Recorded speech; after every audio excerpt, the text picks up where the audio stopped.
Hello everyone, this is Ayush Singh and welcome to your favourite channel Singhpedia. आज हम लोग पढ़ने जा रहे हैं क्लास 7 सिविक्स का चैप्टर नंबर 1। क्या है इसका नाम? On equality. तो इसमें दो शब्द आपको दिख रहे हैं। पार्ट 1 तो है, मतलब आज पार्ट 1 है, ठीक है। ऑन इक्वालिटी आपको दो शब्द दिख रहे होंगे, ऑन और इक्वालिटी। ऑन का मतलब क्या होता है? किसी चीज के ऊपर, ठीक है। और इक्वालिटी का मतलब क्या होता है? ये तो हमने 6 में भी पढ़ा, 7 में भी पढ़ेंगे, मतलब आज 8 में भी पढ़ेंगे, 9 में भी पढ़ेंगे। सब सिविक्स में हम लोग को इक्वालिटी के बारे में पढ़ना है, मतलब सब में बस थोड़ा थोड़ा लेवल बढ़ते जाएगा।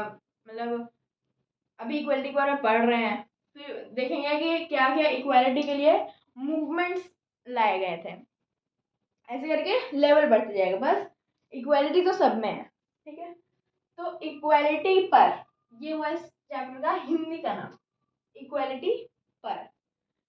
तो इक्वालिटी का मतलब क्या होता है? इक्वालिटी में आपको वर्ड दिख रहा होगा इक्वल। इक्वल वर्ड दिख रहा है। इक्वल का मतलब क्या होता है? बराबर।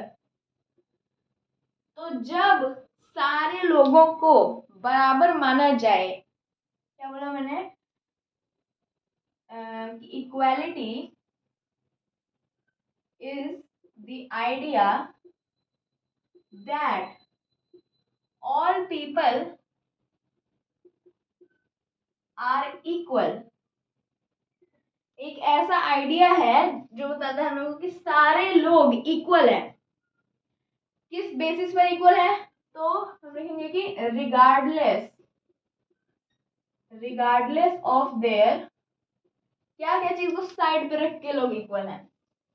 तो ये हो जाएंगे हमारे जैसे कि कलर, रेस, कास्ट, जेंडर और इकोनॉमिक सिचुएशन।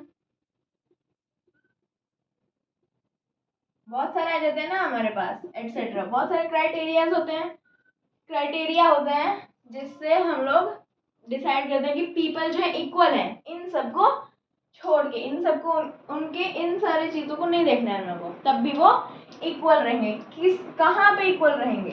कहाँ पे इक्वल रहेंगे? तो वो रहेंगे बिफोर द लॉ। बिफोर के आगे, बिफोर के आगे, लॉ के आगे वो लोग इक्वल रहेंगे। कानून के आगे सब इक्वल रहेंगे, ठीक है।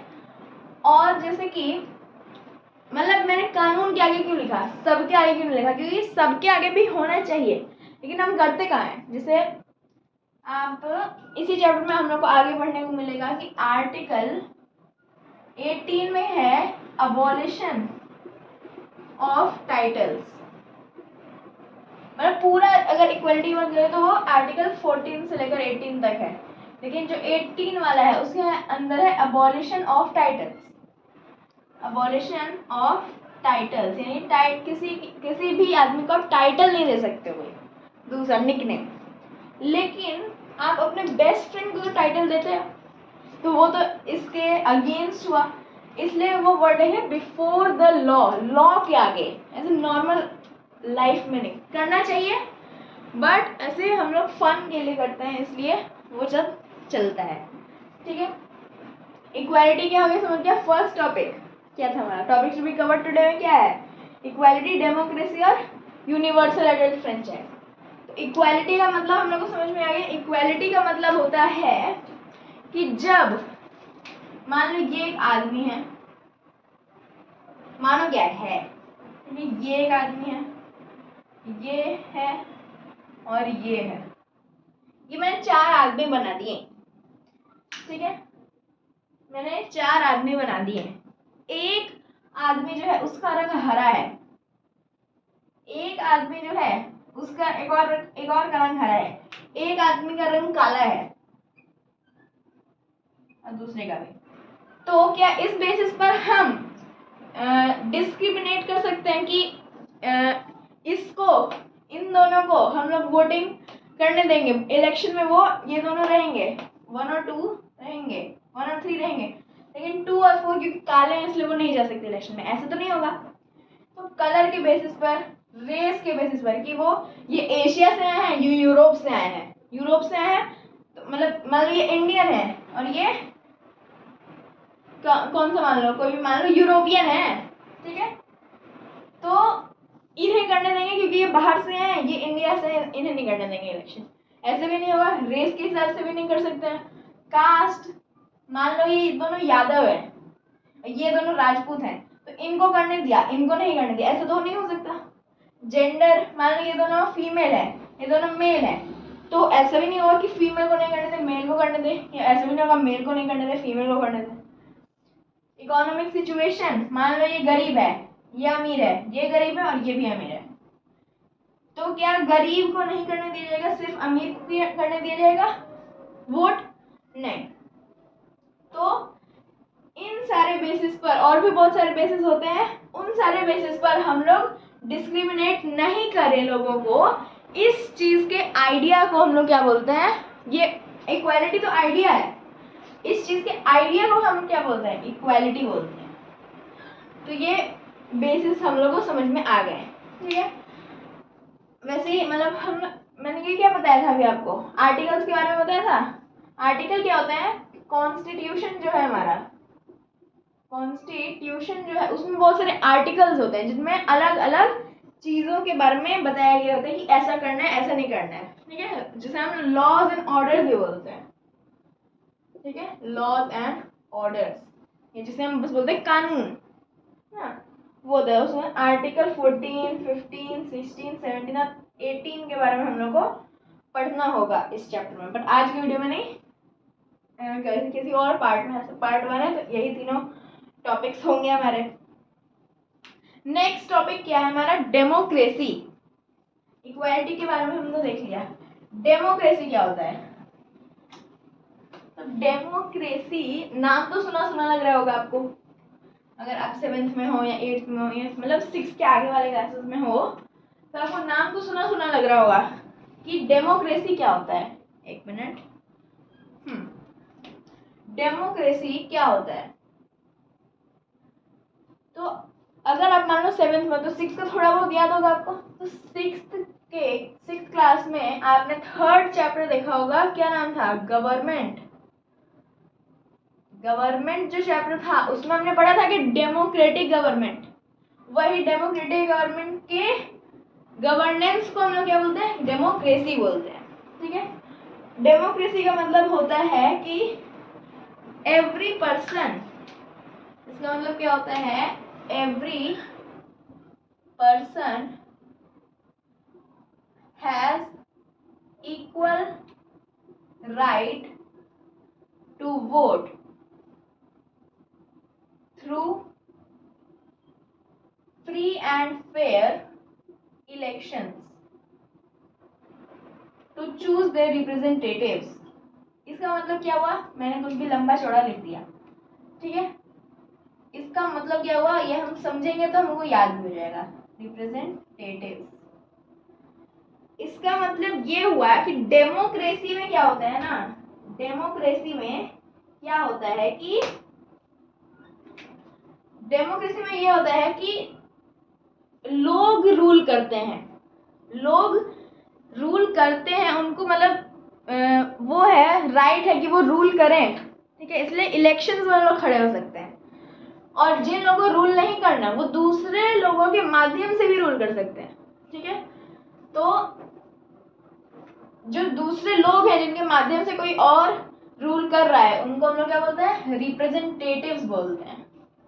अब मान लो इलेक्शन हो रहा है, यहाँ पे बहुत सारे लोग खड़े हैं हमारे, ठीक है, यहाँ पे बहुत सारे लोग हमारे खड़े हैं, यहाँ इलेक्शन चल रहा है, यहाँ पे जो लोग खड़े होंगे जिनका इलेक्शन हो रहा है, और यहाँ पे क्या होगा, साइड में बैलेट बॉक्स होगा, तो यहाँ पे जो लोग खड़े हैं इनको ही हम लोग क्या बोलते हैं, इनको ही हम लोग बोलते हैं रिप्रेजेंटेटिव्स, रिप्रेजेंटेटिव्स, यानी कि जो उनके आगे खड़े हैं, जिनमें से उन्हें चूज करना है कि किसको वो लीडर बनाना चाहते हैं, ठीक है, उसको हम लोग क्या बोलते हैं, उसको हम लोग बोलते हैं रिप्रेजेंटेटिव्स।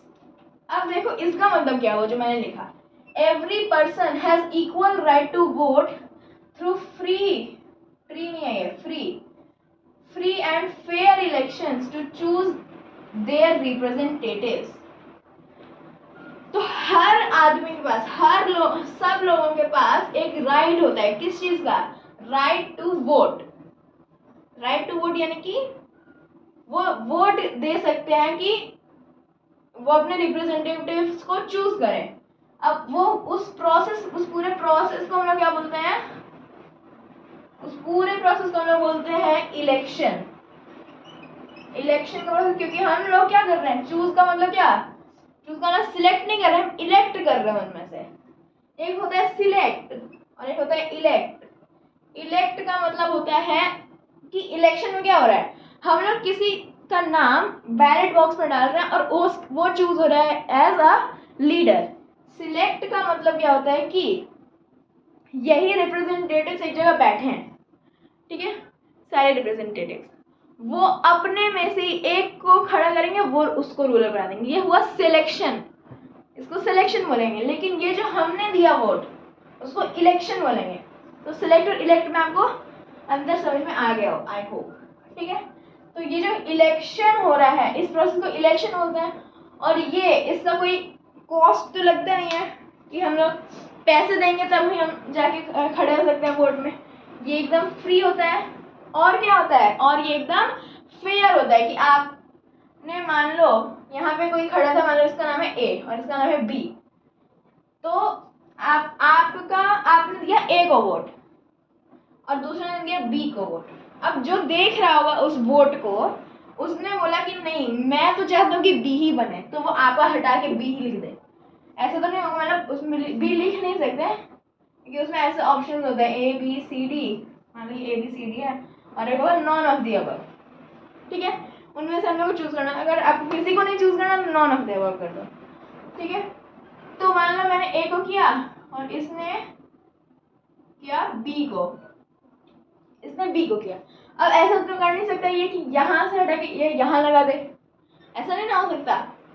अब एक और चीज होता है इलेक्शन में, क्या होता है कि जब हम इलेक्शन करने जा रहे हैं तो वो अंगूठे के ऊपर ऐसे करके ब्लू निशान लगा देते हैं। ऐसे ब्लू निशान लगा देते हैं ना, एक मिनट, ऐसे करके ब्लू निशान लगाते हैं। वो एक होता है, उसको बोलते हैं हम लोग वोटिंग इंक।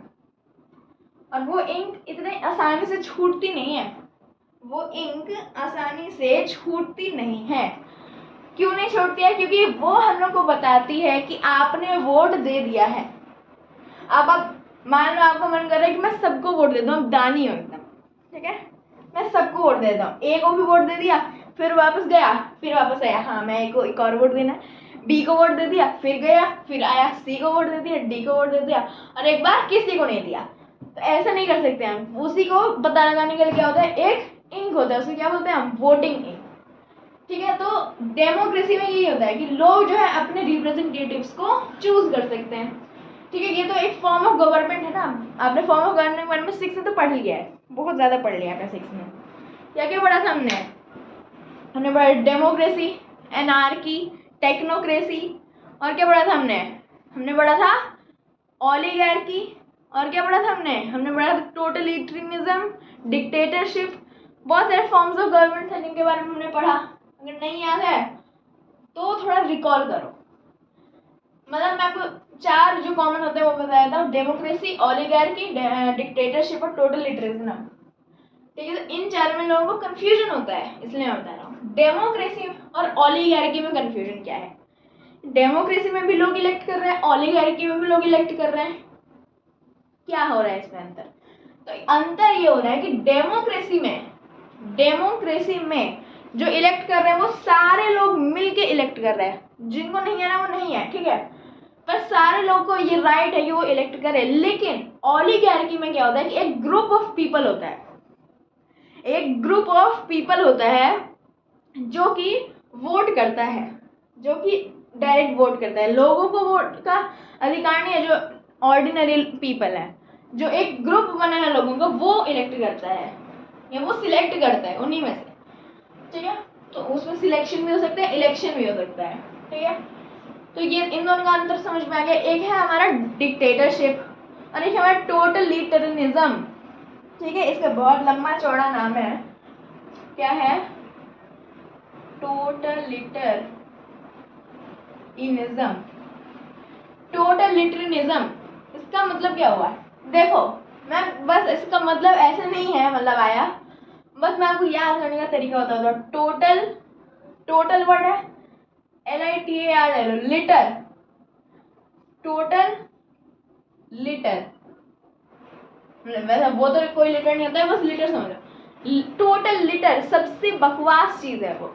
अगर आप किसी कंट्री में जो टोटल लिटरिज्म फॉलो करे तो एकदम, मतलब वैसे बोलना चाहिए, बट वो अच्छा गवर्नमेंट नहीं है।